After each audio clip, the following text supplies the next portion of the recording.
The garage door groaned open like a dying animal, its metallic screech piercing the humid night air. And there it was, or rather wasn't. My brand new Mustang, cherry red with that showroom gleam still clinging to its curves, the one I'd scraped together every overtime shift and skipped meal for over 2 years to buy outright. No loans, no handouts, was gone. Vanished. The empty space stared back at me like a fresh wound. Oil stains on the concrete, the only evidence it had ever existed. My keys dangled uselessly in my hand, the fob's panic button mocking me as I mashed it repeatedly, expecting the familiar honk that never came. Fury hit first, a white-hot spike through my chest, but then the betrayal sank in, cold and slimy, twisting my gut. Who else had access to the garage? Who else knew where I hid the spare key? My parents. And worse, I knew exactly why. Emily, my golden child sister, the one who could do no wrong, whose every whim was a commandment in our fractured family. I stood there in the dim glow of the motion sensor light, the summer bugs swarming around it like vengeful spirits, my breath coming in ragged bursts. The air smelled of exhaust fumes and betrayal, thick and choking. How dare they? I'd moved out at 18 to escape their favoritism, built my life brick by brick in this rundown apartment complex on the edge of town. And now this? The car wasn't just metal and wheels. It was my freedom, my proof that I didn't need them. Heartbreak clawed at me. Heartbreak for the trust I'd foolishly clung to, the naive hope that maybe, just maybe, they'd see me as an equal. But no, Emily needed it more. Emily, with her endless excuses and zero accountability. Resentment bubbled up, bitter as bile, and I pictured her smug smile behind the wheel, wind whipping her perfect hair. Slamming the garage door shut, I stormed back into my apartment, the thin walls vibrating with each step. The place was a mess. Takeout boxes piled on the counter, laundry spilling from the hamper. But it was mine. I grabbed my phone, fingers trembling as I dialed my parents' number. It rang twice before Mom picked up. Her voice syrupy sweet, laced with that fake concern she reserved for when she knew she'd crossed a line. Alex. Honey, is everything okay? It's late. Where's my car, Mom? My voice cracked, raw with the effort to hold back the scream building in my throat. Humiliation burned my cheeks. I felt like a child again, begging for scraps of attention. Pause, then a sigh. Oh, sweetie. We borrowed it. Emily's old clunker broke down, and she has that important interview tomorrow. You know how hard it's been for her since the breakup. We didn't think you'd mind. It's just for a day or two. Borrowed. I spat the word like venom. You stole it. I didn't give permission. That's Grand Theft Auto, Mom. Where is it now? Dad's voice cut in from the background, gruff and dismissive. Don't be dramatic, Alex. Family helps family. We'll bring it back soon. The line went dead before I could respond. I hurled the phone across the room. It bounced off the couch and skittered under the coffee table. Obsession gripped me then, a dark whisper in my mind. They think they can take whatever they want. They've always done this. My toys as a kid, my college fund redirected to Emily's tuition because she had potential. But this was the line. Guilt flickered briefly. Were they right? Was I being selfish? But I shoved it down. Well, this was theft, plain and simple. Cold resolve settled over me like frost on glass. I make them pay. Not with fists or fire, but with the law. I call 911, report it stolen, press charges. Let them explain to the cops why they thought my property was theirs to give away.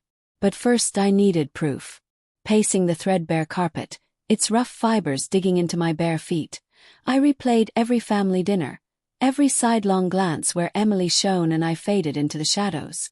Denial crept in. Maybe they really would bring it back. Maybe this was just a misunderstanding. But deep down I knew better. Emily's texts from earlier that day flashed in my mind, gushing about a surprise from Mom and Dad. Hidden motives. Oh, they were there, buried under layers of parental love. Mom's enabling, Dad's indifference. They'd created a monster in Emily, and now I was the collateral. I sank onto the couch, the springs creaking under my weight, and stared at the ceiling fan whirring lazily above. Fantasies of justice played out. Cops hauling them away in cuffs, Emily's interview ruined, the family name dragged through the mud. But doubt nagged. Would I really go through with it? Moral conflict twisted inside me. They were my parents' blood. Pressing charges could shatter everything. Yet the anger won out, a slow-burning fuse. I retrieved my phone, dusted it off, and searched for the non-emergency line. No, screw that, this felt like an emergency to me. Heart pounding, I dialed 911. 911, what's your emergency? The operator's voice was calm, professional, a stark contrast to the storm raging in my chest. My car's been stolen, I said, voice steadier than I felt. From my garage. I know who did it, my parents. They took it for my sister without asking. Beat of silence. Ma'am, are you in immediate danger? No, but it's grand theft. I want to press charges. She took my details, dispatched an officer. As I waited, the apartment felt smaller, the walls closing in. The clock ticked mercilessly, each second amplifying my resentment. What if they denied it? What if Emily played the victim card, tears and all? I imagined her now, probably cruising down the highway, bass thumping from the speakers I'd installed myself. The thought fueled my obsession. I wouldn't back down. Headlights pierced the blinds, casting striped shadows across the room. A knock at the door, sharp, authoritative. Officer Ramirez introduced himself, notebook in hand. His uniform crisp under the porch light. The night air rushed in, carrying the scent of rain on asphalt. Tell me what happened, he said, stepping inside. His eyes scanned the room, taking in the chaos, but his expression remained neutral. I poured it out, the savings, the theft, the phone call. Dialogue flowed naturally, my words laced with suppressed rage. They think because we're family, rules don't apply. But that's my car. I earned it. He nodded, jotting notes. Do you have the title? Registration. In the kitchen drawer, buried under junk mail. I handed them over, my hands steady now, resolve hardening. Yes. It's in my name only. We'll head over to your parents' place, he said. You coming? Fear spiked, confrontation face to face. But I nodded. Absolutely. The drive was a blur, city lights streaking past like accusations. My mind raced with inner thoughts. What if they beg? What if Emily's there, all innocence? Guilt gnawed again, ruining family over a car? But no, it wasn't just the car. It was years of being second best, of betrayal stacked like unpaid bills. We pulled up to the old colonial house, its porch light warm and inviting, belying the rot inside. My Mustang sat in the driveway, pristine, mocking. Officer Ramirez knocked, and Mom answered, her face paling at the sight of us. Alex, what's this about? The car, I said flatly. You stole it. Dad appeared behind her, brow furrowed. We told you it's just borrowed. Not without permission, Ramirez interjected. Ma'am, sir, this is a report of vehicle theft. Emily slunk into view, arms crossed. Her designer jeans and flawless makeup a stark contrast to my rumpled sweats. Alex, seriously. You're calling the cops on your own family. That's low, even for you. Her words stung, humiliation flaring anew. Low. You took what's mine. The argument escalated, voices overlapping in a cacophony of denial and accusation. Mom's tears, Dad's bluster, Emily's eye rolls. It all felt scripted, manipulative. Ramirez mediated, explaining the law, but their shock was genuine. They never thought I'd fight back. As he took statements, suspense built in the air, thick as fog. Would they admit it? Apologize. Well, Dad huffed. Fine, take the damn car back. Happy now. But I wasn't. The seed of revenge had sprouted. I want charges pressed, I said, voice cold. For theft. Gasped. Alex, no. Emily's eyes widened, real fear flickering. You're obsessed. This is crazy. Ramirez looked at me. You sure? Family disputes can be mediated. Doubt hit hard, moral gray area. But resolve one. Yes. I'm sure. He nodded, cuffing Dad lightly. Procedure, he said. The click of metal echoed like a gunshot. Heartbreak mixed with triumph as they were led away, Emily glaring daggers. The house felt empty, echoes of our fractured bonds lingering. Back home, alone, obsession consumed me. I'd started this, now to see it through. But whispers of guilt crept in. What had I unleashed? The next morning dawned gray and oppressive, rain pattering against the window like accusatory fingers. I sipped bitter coffee at the kitchen table, the mug's heat searing my palms, mirroring the burn in my chest. The events of last night replayed in vivid detail. Dad's defiant stare as the cuffs snapped on, Mom's sobs echoing down the hallway, Emily's hissed whisper of "You'll regret this" as she stormed off to her room. Regret? No, not yet.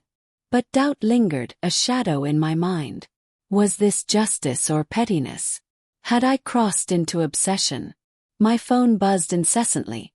Texts from relatives, voicemails from aunts and uncles pleading for me to drop the charges. "Family first, Alex," one said. "Don't tear us apart over a car." Humiliation washed over me anew. Now I was the villain in their narrative. But resentment fueled my reply. Silence. I blocked them all, the satisfying click of each notification banishing their voices. Work was a haze. The warehouse smelled of cardboard and sweat, forklifts beeping like distant alarms. My boss, sensing my distraction, pulled me aside. "Everything okay, kid? You look like hell." "Fine," I muttered, stacking boxes with mechanical precision. But inside, fantasies swirled. Courtrooms where truths spilled out, Emily exposed as the spoiled leech she was, my parents forced to confront their favoritism. Yet fear intruded. What if the judge sided with them? "Family matter," he'd say, dismissing it all. Lunch break found me in the break room, staring at my sandwich, appetite gone. A coworker, Jake, slid into the seat across. "Heard about your folks. Wild stuff. News traveled fast in our small town." "Yeah," I said, voice flat. "You really pressing charges?" "That's ballsy." "Or stupid," I admitted, the words slipping out. Moral conflict raged. They deserved it, but at what cost? My family's destruction. I shrugged. "Sometimes you gotta draw the line." His words echoed as I drove home. In a rental, the Mustang impounded as evidence. The prosecutor's office called. They needed my statement. Sitting in their sterile waiting room, fluorescent lights buzzing overhead, I rehearsed my words.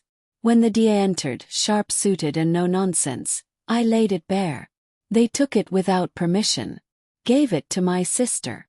She nodded, fingers tapping her pen. Motive. Favoritism. Always has been. Her questions probed deeper, uncovering layers of resentment I'd buried. By the end, exhaustion hit, but so did cold resolve. This wasn't just about the car anymore. It was reclaiming my worth. Home again, the apartment felt like a cage. I paced, planning next steps. Gather evidence, old emails where I'd refused their borrows, bank statements proving the purchase. Subtle hints of vengeance emerged. Anonymous tips to Emily's employer about her unreliability. No, too far. Yet the thought tempted, a dark allure. A knock startled me. Through the peephole. Emily, rain-soaked, mascara streaking her face. I opened the door a crack. "What do you want?" "To talk," she said, voice trembling. Believable. Or manipulation. Against better judgment, I let her in. She dripped on the floor, shivering. "Alex, please drop the charges. Dad's freaking out. His job, the record." "Good," I snapped, anger surging. "Maybe he'll think twice." Her eyes flashed. "You're heartless. After everything they've done for you." "For me. It's always been for you." The words exploded, years of suppression unleashed. Heartbreak cracked my voice. The car was mine. Finally something just mine. She softened, or pretended to. "I didn't ask them to take it. They just did." Liar. But doubt flickered. Was she complicit or pawn? We argued, dialogue sharp and revealing. You always get everything, I accused. And you always resent it, she shot back. Jealous much? Tension heightened, suspense coiling. Would I relent? Well, get out.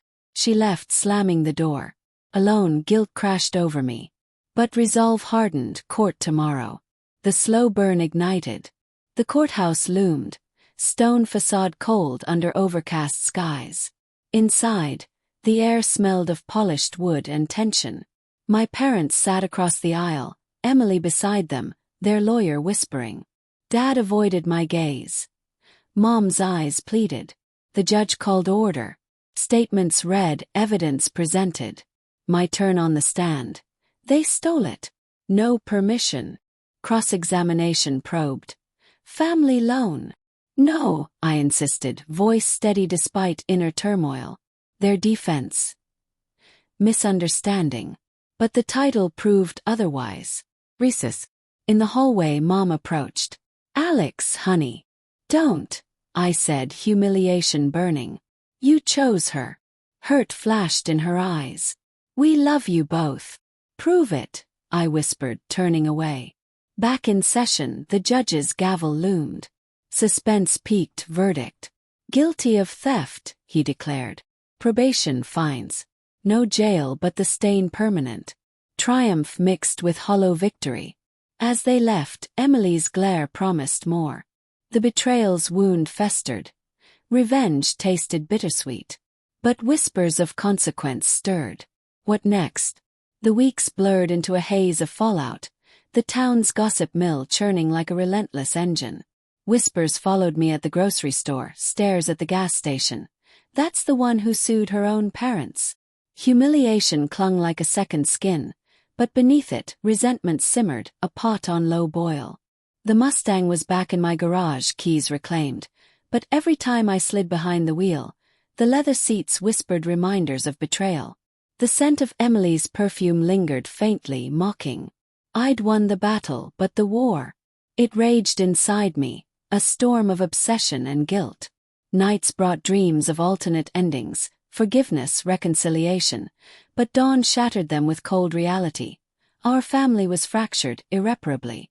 Work became my refuge, the warehouse's rhythmic chaos drowning inner thoughts. But even there doubt crept in. Jake cornered me one shift, brow furrowed. Heard the verdict. You okay? Fine, I lied, stacking pallets with forceful thuds. But inside, was it worth it? Dad's probation meant job scrutiny. Mom's calls went unanswered, her voicemails laced with heartbreak. We miss you, Alex. Let's talk. Delete. Luck. Yet guilt gnawed, were they suffering enough? Or too much? Emily's silence was louder, a void pregnant with suspense. No texts, no calls. Subtle hints emerged. Mutual friends unfriending me online. Vague posts about toxic family. Manipulation. Absolutely. She was rallying allies, painting me the antagonist. Obsession gripped tighter. I scrolled her socials late at night, the blue glow illuminating my face like a ghost. Photos of her at parties, smiling wide. Had the theft even fazed her? One evening, rain lashing the windows, a package arrived. No sender. Inside, my old childhood diary, pages ripped, entries about feeling overlooked circled in red. A note. Remember who you really are. Emily's handwriting. Fear spiked. How had she gotten it? From Mom's attic. The invasion fueled rage, but also moral conflict. Had my revenge invited this? I confronted Mom over coffee at a neutral diner. The clink of silverware underscoring tension. The place smelled of grease and regret. Booths sticky under my fingers. Why give her my diary? I demanded. Mom's eyes welled. I didn't. She must have taken it. Like the car. Irony bit hard. Dialogue flowed, natural yet charged. Alex, drop this feud. We're family. Family doesn't steal, I retorted, voice low to hide the crack. She reached for my hand, I pulled away. We were wrong. But pressing charges. That hurt us all. Guilt surged, but resolve held. Good. Maybe you'll learn. leaving suspense built. What was Emily planning? Her quiet was unnatural, a slow burn threat. Days later at the mechanic's routine check on the Mustang, the tech frowned. Brakes are tampered with. Lines cut halfway. Lucky you caught it. Heart pounding, I stared at the undercarriage. Tools clanging around us. Habitat. Who else? Emily's revenge. Fear turned to cold fury. Proof. When? But obsession drove me. I'd expose her. I installed cameras in the garage. The whir of their setup a soundtrack to my paranoia. Inner thoughts raced. Am I becoming the monster? Moral gray deepened. Retaliation for retaliation. A call from the DA. Your sister's filed a harassment claim. Says you're stalking her online. Ways. But clever. Tension heightened. Now I was on defense. Confrontation brewed. I drove to her apartment, knuckles white on the wheel. The building loomed, graffiti scarred, music thumping from within. She answered, smirking. Harassment. Really? Accused. You started it, she said, leaning on the doorframe.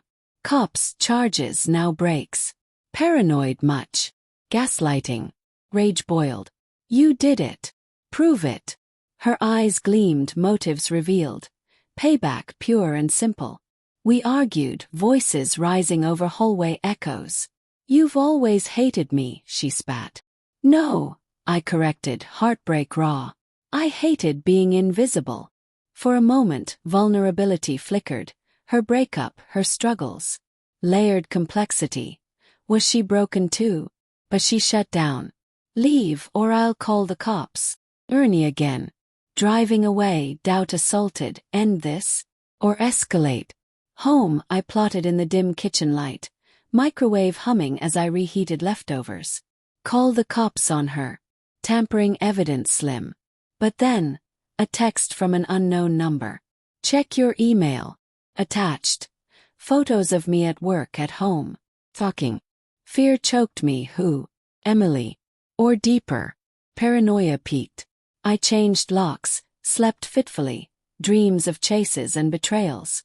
Guilt over initial charges warred with survival instinct. Climax brewed at a family intervention, arranged by aunts, neutral ground at a park pavilion. Picnic tables scarred, leaves crunching underfoot. Mom, Dad, Emily there, faces grim. Let's end this, Dad said, voice gruff but broken. Dialogue unfolded, revelations spilling. Mom admitted. We favored her because she needed it more. You were strong. Hurt exploded. Strong. I was alone. Emily interjected. I didn't want the car. They insisted. Lies. Or truth. Suspense coiled. Hidden motives emerged. Dad confessed. We were in debt. Thought you'd forgive. Betrayal deepened.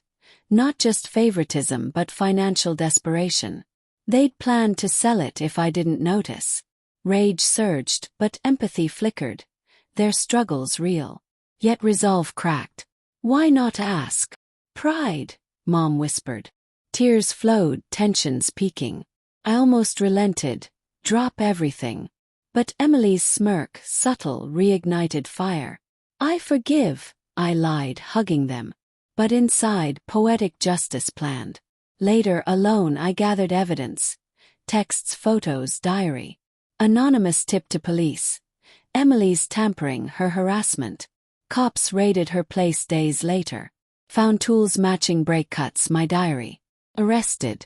The twist. During interrogation, she cracked. It was Mom's idea, the car. To pay debts. Mom. Mastermind. Shock rippled. Further probe. They'd all conspired, Emily the scapegoat.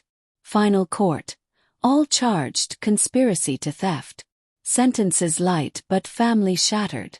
I stood outside, wind whipping, feeling empty. Revenge's payoff, justice, but at isolation's cost. Heartbreak lingered, obsession faded to regret. Was it worth it? In the Mustang's hum, driving into sunset, I pondered. Betrayal's cycle broken, but scars eternal. Unexpected consequence. Freedom lonely but mine.